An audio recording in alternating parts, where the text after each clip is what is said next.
구약 성경으로 181쪽,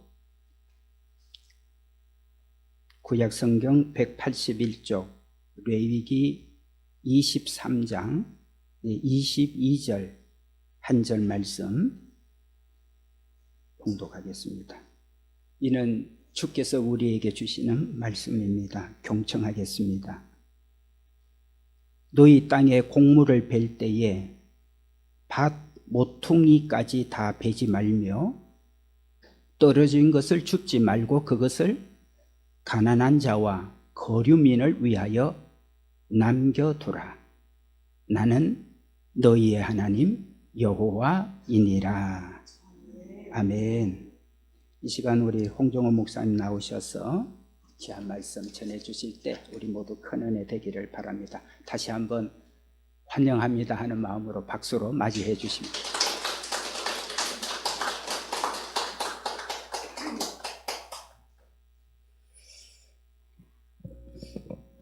네, 저희 예수동행운동에 늘 목사님께서 같이 섬겨주시고 또 저희와 함께 해주셔서 늘 감사하는 마음이 있고, 또 우리 제가 가장 존경하는 목사님 중에 한 분이세요. 저희가 예수동행운동 하면서 저희들이 그런 얘기 합니다. 우리 목사님 뵈면 진짜 예수님 같다고 그런 얘기를 많이 해요. 그래서 네, 아멘입니다. 네, 저희가 함께 이 자리에서 말씀 전할 수 있게 돼서 참 영광으로 생각합니다.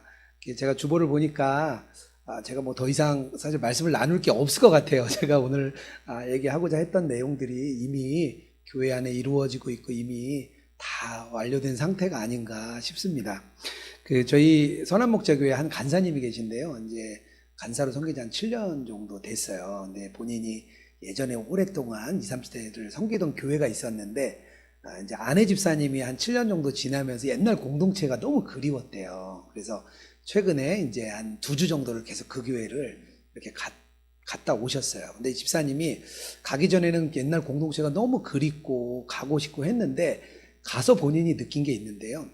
7년 동안 예수님과 동행하는 일을 자기가 쭉 해왔는데 자기는 아무것도 변하지 않은 줄 알았대요. 근데 가서 옛날 친구들 또 동기들 언니 오빠들 보고 나니까 다 7년 전 그대로라는 거예요. 한 걸음도 잘하지 않은 걸 본인이 봤대요. 그래서 예수님과 동행하는 일이 참 귀한 일이구나, 이거를 본인이 느끼고 왔다고 이렇게 고백을 해주시더라고요. 우리 아마 예수동행교회 계신 분들이 잘 모르실 수도 있어요. 벌써 3년 됐는데 내가 뭐 변했지 모르실 수도 있지만 또 다른 분들 만나고 함께 교제하고 나누다 보면 내가 정말 예수님과 동행을 잘하고 있구나 깨달을 수 있으리라 생각합니다. 네, 오늘 제가 좀 같이 말씀을 좀 나누려고 하는데요. 최근에 기독교에서 나온 책 중에 미래목회 성장 리포트라는 책이 있더라고요. 그래서 제가 이렇게 보니까 목회가 어떻게, 교회가 어떻게 하면 성장하는지를 이제 조사했던 거예요. 2002년에는 첫 번째가 교회 성장 원인의 첫 번째가 목회자의 리더십이더라고요. 목회자가 잘해야 된다, 이게 1위였고, 두 번째가 설교, 그리고 세 번째가 사회활동, 어떻게 교회가 사회활동을 하느냐, 이게 이제 세 가지의 요인이었대요. 이제 조사를 해보니까 2020년이 돼서 코로나 때 이제 조사를 해보니까요, 조금 순서가 바뀌었는데 설교, 교회 못 오니까 아무래도 말씀이 제일 중요하잖아요. 온라인으로 듣게 되니까 설교가 가장 중요했고, 두 번째가 지역사회 봉사, 요거까지는 그대로예요. 근데 세 번째 들어온 게 뭐가 들어왔냐면 목회자와 성도들의 삶, 교회가 성장하는 데 있어서 삶이 중요하다는 거예요. 이제는 이제 바뀌었습니다. 리더십이 중요한 게 아니라 함께 섬기는 목회자들과 성도들, 교인들의 진짜 삶이 복음으로 살아내고 있느냐, 이것이 교회 성장이 너무 중요하다는 것을 그 책을 통해서 통계를 이야기해주고 있더라고요. 그렇다면 성경에서는 어땠을까요? 성경은 과연 교회가 이렇게 부흥하고 또 영적인 생명력을 얻는 데 있어서 과연 성경적인 교회의 모습은 어땠을까요? 제가 오늘 설교 제목 중에 환대라는 이 단어를 썼는데요. 사실은 많이 쓰는 단어는 아니에요. 저희들이 좀 낯선 단어일 수 있는데요. 사전엔 이렇게 나오더라고요. 환대는 손님이나 방문자 그리고 낯선 사람들을 관대하고 호의적으로 받아주고 기쁘게 해주는 것을 말한다, 이렇게 얘기를 한 거예요. 영어로는 쉽게 그냥 웰컴입니다. 웰컴, 뭐 웰컴 투 코리아 뭐 이렇게 얘기하죠. 그냥 웰컴이에요. 받아주는 것. 사도 바울은요, 이거를 맞아들임, 받아들임, 이런 표현을 많이 썼어요. 성경에서 맞아들인다, 받아들인다 하면 환대라고 이해를 하시면 됩니다. 로마서에 보면 이런 이야기가 나와요. 그 신전의 제사로 바친 그 고기, 그걸 원래 먹으면 안 되거든요. 먹으면 안 되는 사도 바울은 괜찮다는 거예요. 그거와 관련한 문제를 이야기할 때 로마서에서 사도 바울은 괜찮다 이렇게 얘기하면서 뭐라고 얘기하냐면요. 로마서 14장 3절입니다. 먹는 자는 먹지 않는 자를 업신여기지 말고 먹지 않는 자는 먹는 자를 비판하지 말라. 이는 하나님이 그를 받으셨습니다. 하나님이 이미 환대해 주셨는데 왜 너희들이 그거 먹는 거 가지고 왜 비판하느냐, 그런 이야기를 사도 바울이 하는 거예요. 그런데 이 사도 바울이 가진 이 환대의 정신이 그때 당시에 초대교회 그 시절 로마 시대에 모두가 다 갖고 있던 정신은 아닙니다. 사도 바울이 살던 그 시대는요, 사회적으로 계층적으로 갈라져 있었어요. 왜 우리가 인도 이야기 알잖아요. 인도가 보면 카스트 제도가 있어서 다 이렇게 갈라져 있고 그 제도에 벗어나서 서로 교류가 안 되는 게 지금도 인도의 현실입니다. 그때 당시에 로마 시대, 초기 교회 시대가 그런 상황이었어요. 유대인인지 이방인인지 너무 중요했고요. 그리고 또 노예인지 주인인지 또 중요했습니다. 그 사람의 위치가 결정되는 것이 신분이었고요. 그 신분이 소속된 바운더리 안에서, 그 경계 안에서 살 때만 안전했었어요. 그렇지 않으면 안전을 지킬 수가 없는, 나의 안전을 보장받을 수가 없는 그런 시대였습니다. 뭐 지금처럼 뭐 경찰이 있고 뭐 정부가 있어서 막 이렇게 국민들을 세워주고 했던 게 아니거든요. 인권이라는 게 없었기 때문에 자기의 계층, 자기의 그룹 속에 가만히 속해 있어야만 문제가 안 되던 그런 시대였어요. 그런데 그때 당시에 그리스도인들이 이런 문화에 반기를 든 거예요. 갈라디아서 3장 23절입니다. 너희는 유대인이나 헬라인이나 종이나 자유인이나 남자나 여자나 다 그리스도 예수 안에서 하나니라. 교회에 오면요, 신분이 무의미해지는 거죠. 교회에 오는 순간 내가 종인지 유대인지 헬라인인지 노예인지가 상관없는 곳이 교회였어요. 누구나 다 교회에 올 수 있었고요. 누구나 다 교회에 속할 수 있었습니다. 그래서 사도 바울은요, 이렇게 계층적으로 나누는 것이 아니라 하나님이 부르신 사람들이야. 하나님이 우리를 불러서 환대해주고 맞이한 사람들이기 때문에 우리가 나눠서는 안 돼. 이런 생각을 사도 바울이 갖고 있었고 그 당시에 교회가 갖고 있었던 거예요. 그래서 교회는요, 주류와 비주류와 이런 경계들이 극복되는 곳이었습니다. 집이 없는 자들, 가난한 자들에게 환대를 베풀어서 아주 잘 맞아주는 것이 교회였어요. 그런데 이 초대교회 정신이 그때에만 있었던 게 아니라요, 구약시대부터 전해지고 있었습니다. 오늘 읽은 레위기 23장 22절 말씀이요, 바로 그 이야기를 나눠주고 있어요. 중요한 절기가 4가지가 있는데요, 오늘에 읽은 그 절기는 맥추절이라는 절기입니다. 맥추절은 뭐 77절이라고 부르기도 하고요, 오순절이라고 부르기도 합니다.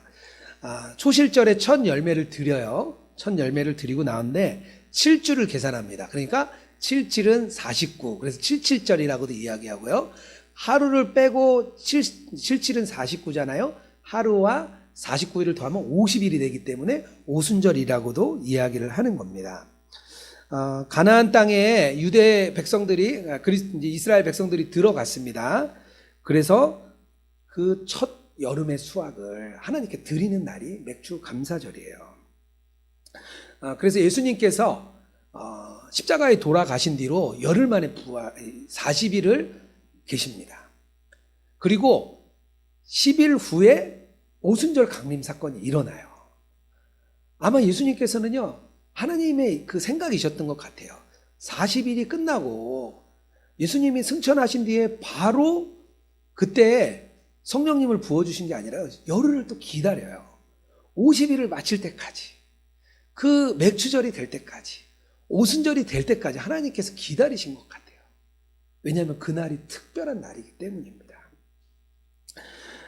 그래서 요즘에는 뭐 그런 이야기도 합니다. 우리가 맥추절 구약시대에 이런 절기를 지킬 게 아니라 이렇게 오순절, 성령 강림절을 더 집중해서 지켜야 되는 것 아니냐, 그런 이야기들도 해요. 그런데 중요한 거는요, 그 뒤에 숨겨진 하나님의 마음이에요. 맥추절에 숨겨진 하나님의 마음, 오순절에 숨겨진 하나님의 마음, 이 마음을 아는 게 더 중요한 것 같아요. 레위기 그 앞절에 보면요, 23장 15절에서 22절에 보면 첫 수확에 대한 지침들이 있습니다. 이 지침들이 몇 가지 있는데요. 첫 번째는요, 하나님께 바칩니다. 첫 번째 거둔 그 제물을, 수확을 하나님께 먼저 바쳐요. 그래서 동물 제사로 번제와 화제를 막 이렇게 드립니다. 그리고 한 가지의 지침이 더 있어요. 하나님께 드리기만 하고 끝나는 게 아니고요, 또 하나의 지침이 있는데 뭐냐면 이웃을 위해서 나눠주는 지침이 있습니다. 곡식을 벨 때에 22절에 봅니다. 밭 모퉁이까지 다 베지 말며 떨어진 것을 줍지 말라, 이 얘기를 해요. 이건 누구를 위해서 하는 거냐면요, 고아와 가부와 거류민들, 이 해외에서 온 이주민들. 그때 당시에 고아와 과부와 해외에서 온 이주민들은요, 먹고 살 길이 없었어요.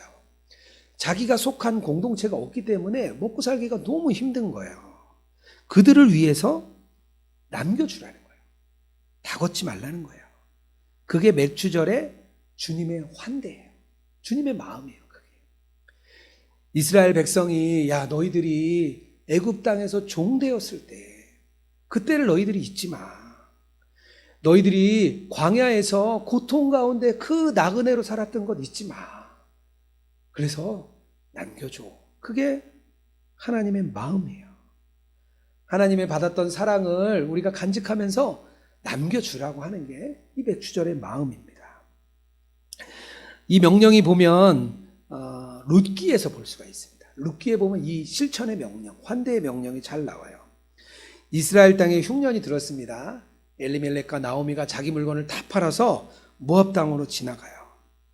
그런데 원래 이스라엘은 공동체 정신이 있었어요. 그래서 만약에 이렇게 어려운 때가 오면요, 부자들이 자기 거를 팔아가지고 도와줬어요.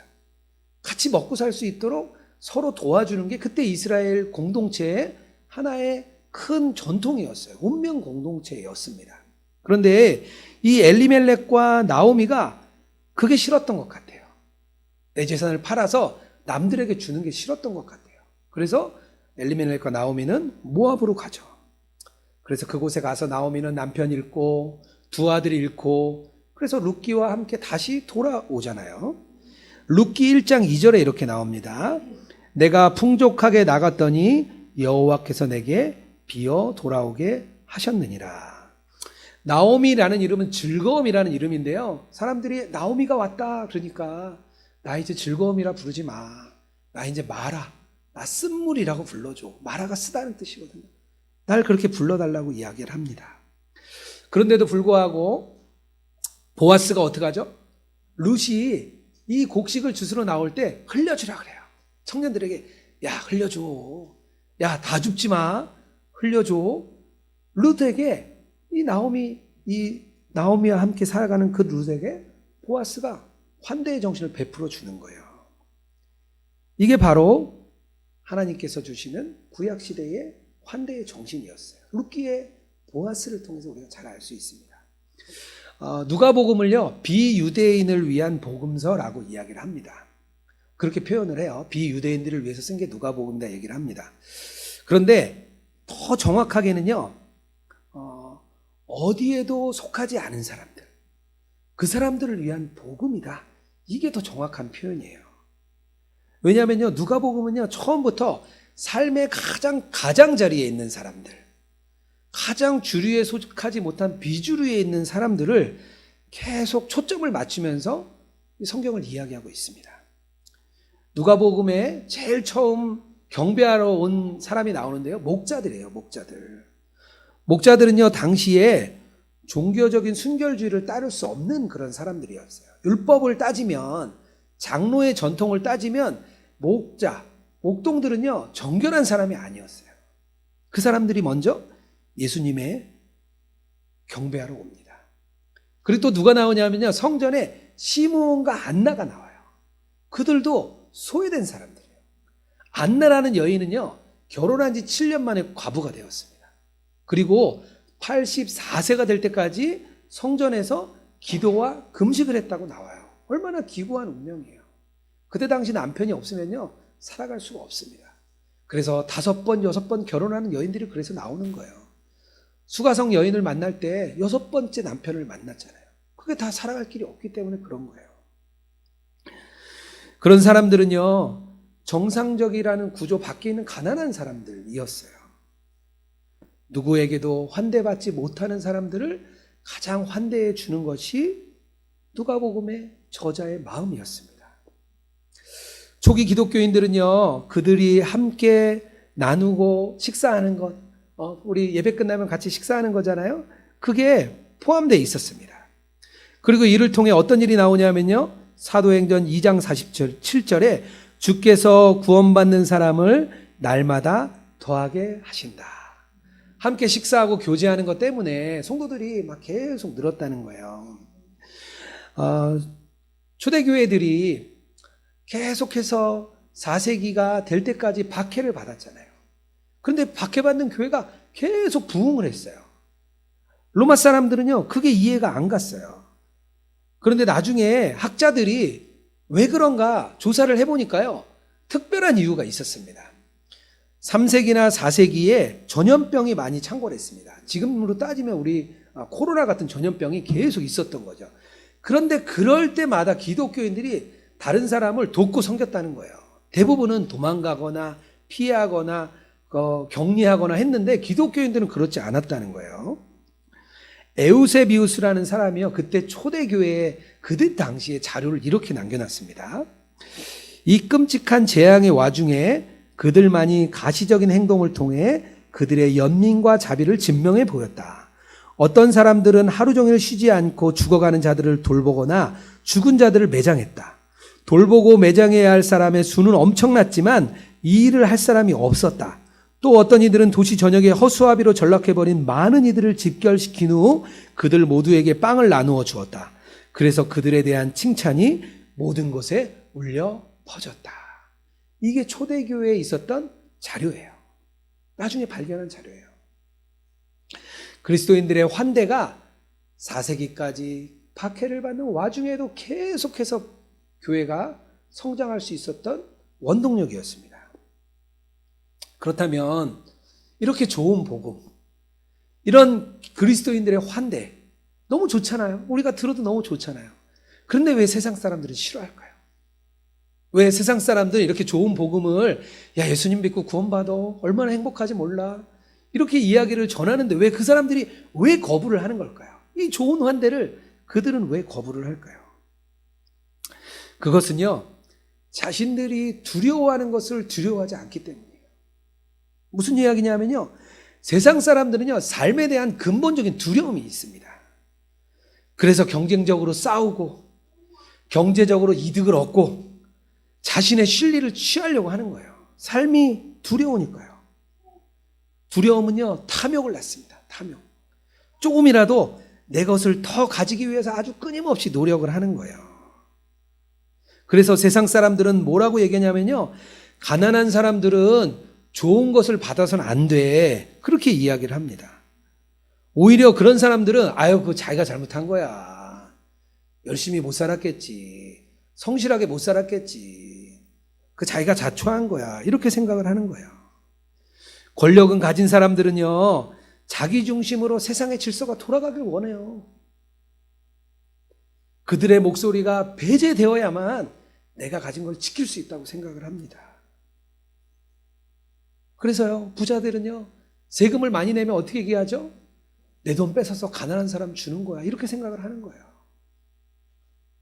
우리가 갖고 있는 이 정신이요, 세상과는 반대되는 정신이에요. 그러니까 사람들이 싫어하는 거예요. 창세기 41장에 보면 바로가 나옵니다. 바로 왕은요, 모든 걸 다 가진 사람이었어요. 그런데 그가 불안한지 꿈을 꿨습니다. 그 꿈을 꾸고 나서 불안해졌어요. 그 꿈을 해석하기 위해서 제국의 술사, 박사 다 모집을 했는데 아무도 그 꿈을 해석 못해요. 그래서 어떡하죠? 저 감옥에 있는 요셉을 부릅니다. 그래서 내 꿈을 해석해달라 그래요. 이집트가 있었던 그 바로 왕이 섬기는 그 이집트는 나일강의 그 곡창지대를 가졌던 곳입니다. 황제로서 부를 가졌어요. 그리고 신의 아들로 명예도 가졌습니다. 안 가진 게 없는 사람이었습니다. 그런데 세상의 부와 힘과 명예를 다 가졌는데도 불구하고 바로는 두려워했습니다. 그가 가진 두려움 때문에 더 많은 땅을 얻고, 더 많은 세금을 걷고, 더 많은 매출을 얻고, 더 많은 기름을 얻고, 더 값비싼 노동력이 있고, 그래서 계속해서 착취를 한 거예요. 이스라엘 백성들의 그 노동력을 막 착취해가지고 어떻게든 뜯어내려고 한 거죠. 늘 부족한 거예요. 많은데도. 이스라엘 백성의 그 울부짖음을 하나님께서 들으시고 모세를 보내셔서 이스라엘 백성들을 출애굽하게 하셨습니다. 세상은요, 두려움으로 가득 차 있어요. 이 세상 사람들이 잘 먹고 잘 사고 너무 편안하게 사는 것 같지만요, 조금만 한 걸음 들어가면 불안하고 두렵고 세상이 늘 걱정됩니다. 그들에게 그리스도인들은요, 다르게 보였습니다. 왜 너희들은 세상을 두려워하지 않느냐? 왜 너희들은 더 많이 가지려고 하지 않느냐? 왜 너희들은 너희가 가진 것을 왜 나누어 주느냐? 왜 너희들은 노예를 친구로 생각하느냐? 그들이 궁금했습니다. 내어주고 받아주고 맞아들이는 그 모습이 세상 사람들에겐 적대감이 생기게 됐습니다. 아, 얘네들하고 같이 지냈다가는 큰일 나겠구나, 그렇게 생각한 겁니다. 그리스도인들의 환대를 거부했습니다. 예수님 당시에 세리들이 예수님을 그렇게 봤어요. 죄인들과 어울리는 예수님을 보면서 막 분개를 했습니다. 자기들이 생각하기에 그 죄인들은요, 부정한 사람입니다. 거룩하지 못한 사람들이에요. 정결하지 못한 사람들이에요. 그들과 함께 있으면 하나님의 율법을 같이 지킬 수 없는 그런 사람들과 예수님이 함께 있는 거예요. 그걸 그들이 참을 수 없었습니다. 만약에 예수님이 정말 하나님의 선지자라면 그들은, 그 예수님은 그들과 어울리지 않았을 거야, 그렇게 생각했을 것 같습니다. 마치 집 나간 탕자가 돌아왔는데 아버지가 그에게 옷을 입히고 연애를 베풀었습니다. 그때 형이 왔죠.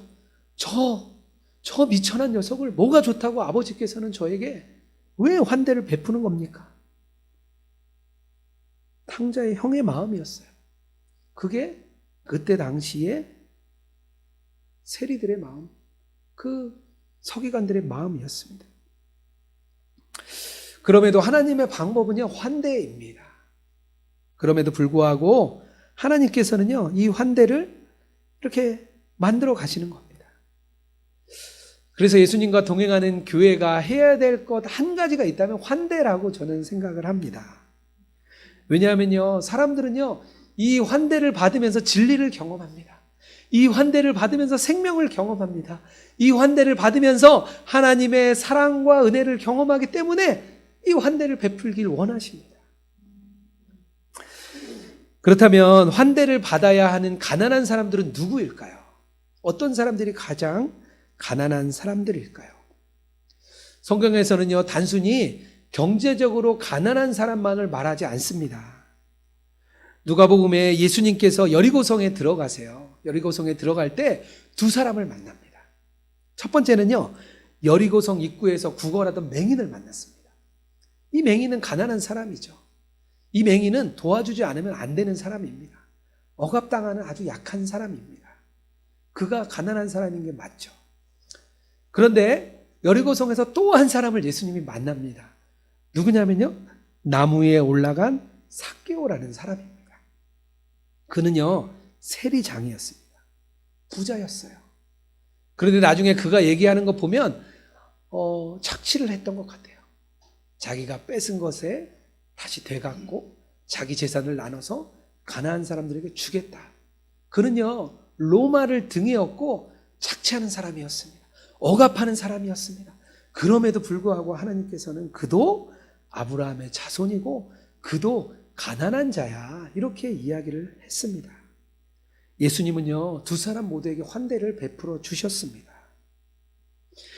예수님이 생각한 가난한 사람들은요, 사람들이 기대를 접은 사람, 별다를 게 없는 사람들, 사람들의 시선에서 배제된 사람들, 그런 사람들이 가난한 사람이었습니다.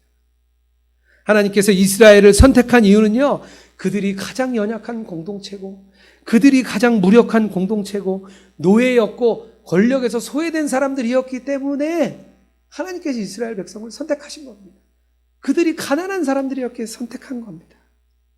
바울이 고린도 교회에 보낸 편지를 보면요, 고린도 교회는 너무 문제가 많았어요. 오직하면 그렇게 얘기를 해요. 내가 너희들이 분쟁과 다툼의 대표주자야. 내가 너희들 같은 애들 본 적이 없어. 어쩜 그렇게 교회에서 싸우니? 그런 게 사도 바울의 마음이었습니다. 그런데 너희들은 바로 가난한 자들이야. 그렇게 바울은 고린도 전후서를 보내면서 이야기를 했습니다. 그리고 말을 합니다. 마태복음 5장 3절에 예수님께서 말씀하시죠. 심령이 가난한 자는 복이 있나니 천국이 그들의 것임이요. 저를 돌아보니까 저도 되게 가난한 자였다는 것을 제가 알았습니다. 저도 청년 때 세상의 반, 교회의 반 걸치고 그렇게 살았습니다. 저는 40대까지 직장 생활을 했기 때문에 세상에서 막 그 물든 삶에 살았습니다. 제가 토목 기사여가지고 건설 현장에서 일을 했습니다. 건설 현장이 좀 한국에서는 참 되게 비리와 또 온갖 어려움들이 많은 그런 곳이라고 저는 좀 생각이 들었어요.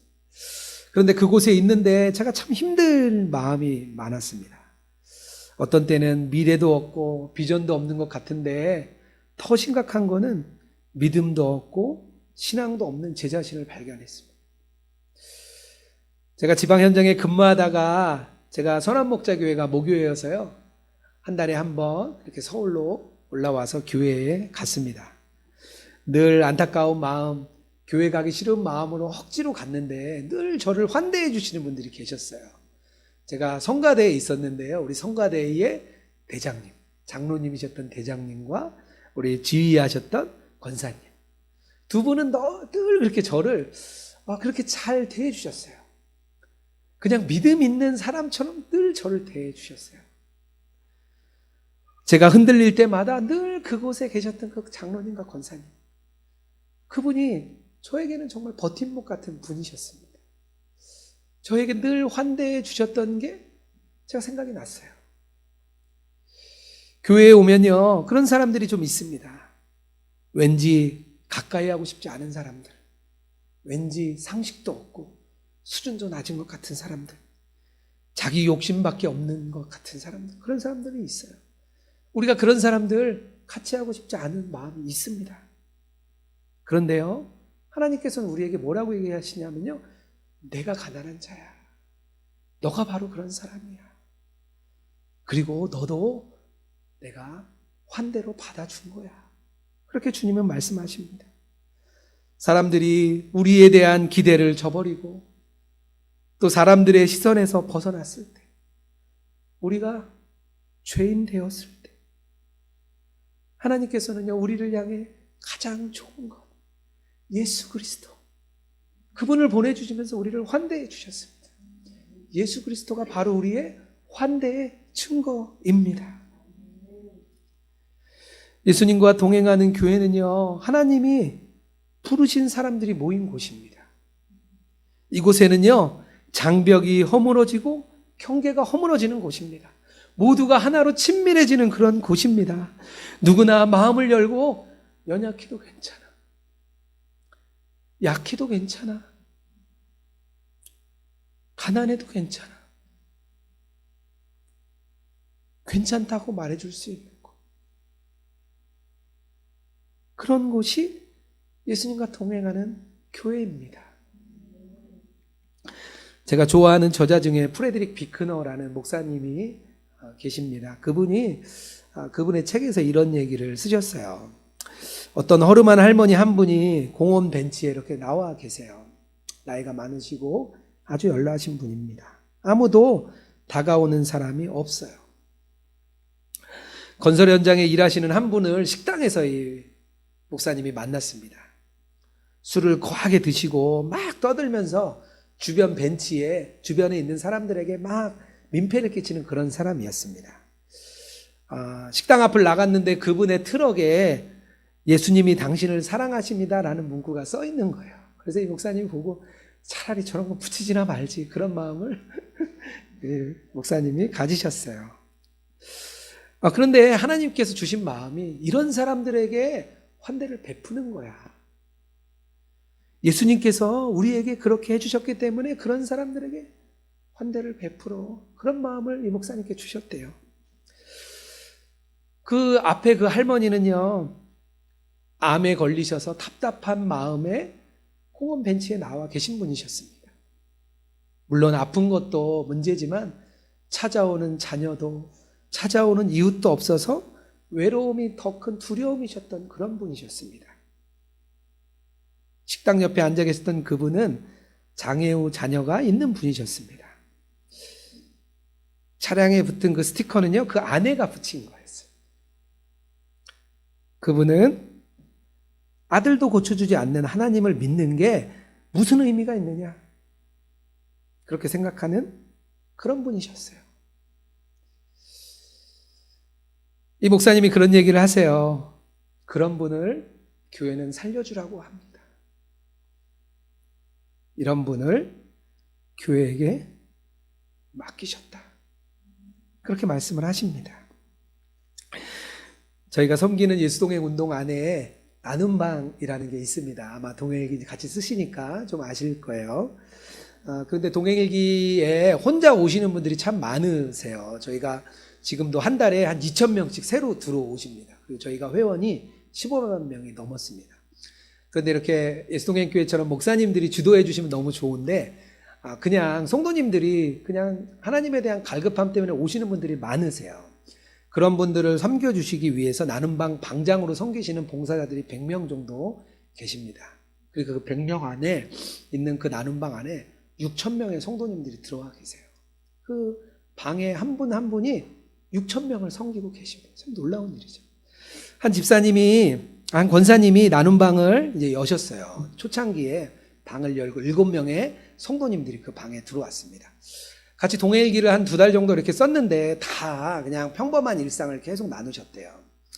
그냥 뭐 신앙생활 잘하고 교회 잘 다닌다, 그런 이야기들을 계속 쓰셨대요. 그러다가 한 분이 자신의 어려움을 이렇게 내어놓으셨습니다. 우울증이 오셔서 그 우울증에 대한 이야기를 그분이 한 분이 털어놓으셨어요. 한 분이 그 이야기를 털어놓으니까 또 한 분이 자신의 어려움을 털어놓으셨습니다. 남편의 외도 때문에 너무 힘든 상황을 털어놓으셨어요. 그랬더니 또 한 분이 털어놓으셨는데요, 그 아내가 본인이 외도하고 남편에게 아주 괴로움을 받는 그런 이야기를 또 내오셨어요. 또 한 분이 경제적으로 너무 어려워서 정말 먹고 살 길이 없는 아주 안타까움 내어놓으셨습니다. 우울증 걸리신 분은 매일 죽고 싶다는 얘기를 쓰셨습니다. 그래서 이 권사님이 참 신실한 권사님이셔서 새벽 기도를 빠지지 않고 가시는 그런 분이셨습니다. 그런데 이분이 결단을 하셨어요. 내가 새벽 기도를 갈 게 아니라 이 7명을 내가 섬겨야 되겠다. 그래서 이 집사님이 매일 3년 동안을 매일 새벽 2시까지 댓글을 그분에게 막 달아주셨어요. 7분에게. 한 분 한 분이 살아나셨습니다. 한 분이 살아나시고 또 한 분이 살아나시고 또 한 분이 살아나셨어요. 이 권사님이 너무 행복했대요. 목회자로서 성도들을 섬기는 일이 이런 일이겠구나, 그거를 이 권사님이 깨달으셨다 그래요. 이 권사님이 자기 교인도 아니에요. 함께 하는 동역자들도 아니에요. 그런데 그분들을 위해서 주님이 주신 마음을 받고 그분들을 섬겨주신 거예요. 한 분 한 분을 환대해 주신 거죠. 자신의 이웃에게 이렇게 사랑을 베푸니까요, 살아난 거예요. 생명이 전해지니까 살아났습니다. 영국 성공회에 로안 윌리엄스라는 목사님이 계십니다. 이 목사님이 영국에 있는 교회가 팔레스타인 지역에 있는 교회의 병원을 방문한 적이 있습니다. 우리가 잘 아는 것처럼 이스라엘과 팔레스타인이 서로 분쟁을 아주 많이 하는 지역입니다. 그래서 전 세계에서 이스라엘은 많이 돕지만 팔레스타인은 잘 돕지 않습니다. 그런데 이 NGO 단체가 팔레스타인 병원 안에 아주 좋은 시설의 병원을 만들고 그 병원을 운영하고 있었습니다. 그 병원에 이 영국교회가 찾아간 거예요. 찾아갔는데 그때 당시에 너무 이렇게 이스라엘과 팔레스타인이 너무 어려운 과정에 있어서 국제적인 원조가 끊어지는 그런 때였습니다. 그래서 거기서 일하시는 그 의료진들, 그 많은 병원의 스태프들이 당장 이번 달에 사례가 나올지, 최소의 사례가 있어야 살아가잖아요. 다음 달에는 사례가 나올지 아무것도 알 수 없는 그런 상황이었습니다. 그런 상황에서 이 교회가 방문을 한 거예요. 하지만 그런 중에도 이 의료진들이 너무 헌신적인 그런 활동을 벌이고 있었습니다. 그때 이 목사님이 병원장을 만나가지고 이렇게 물어보세요.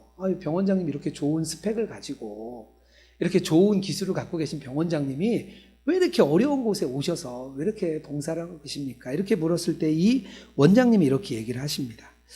팔레스타인 지역에 이 모든 시설이 있어야 하는 이유가 있습니다. 그리고 치료 활동을 해야 하는 이유는 오히려 단순합니다. 왜냐하면 가장 가난한 자가 가장 좋은 것을 받아야 마땅하기 때문입니다. 이제 우리는 하나님이 명령하신 환대 앞에 스스로를 질문해 보기 원합니다. 어떻게 주님께서 주신 환대를 흘려보내고 계십니까? 내가 가지고 있는 그 생명을 어떻게 흘려보내고 계십니까? 예수동행교회가 다른 것은요, 주님이 우리 마음에 계시고 그 마음을 우리에게 늘 품어주시기 때문에 저는 다르다고 생각합니다. 주님이 주신 그 마음, 아예 그 예수님을 우리 마음에 담고 있으니까요, 우리가 그런 마음을 전할 수 있습니다. 예수님이 우리 안에 오신 이유는요, 주님의 마음을 우리가 갖기 원하시기 때문입니다. 우리가 가진 것, 우리가 버린 것, 이것을 우리 위해, 나를 위해 다 쓰고 싶죠. 나를 위해 더 좋은 것 사고 싶고, 교회를 위해 더 좋은 것 쓰고 싶고, 하지만 주님은 그것을 전하고 나누라고 환대하라고 우리에게 명령을 하셨기 때문에 우리가 지킵니다. 단순히 명령이 아니라 주님이 우리 안에 소원을 품게 하시고 그 소원대로 행하게 하시는 것입니다. 저는 예수동행교회가 정말 예수님과 동행하며 가장 가난한 자에게 가장 큰 환대를 베푸는 아름다운 공동체로 더욱 세워지기를 주님의 이름으로 축복합니다.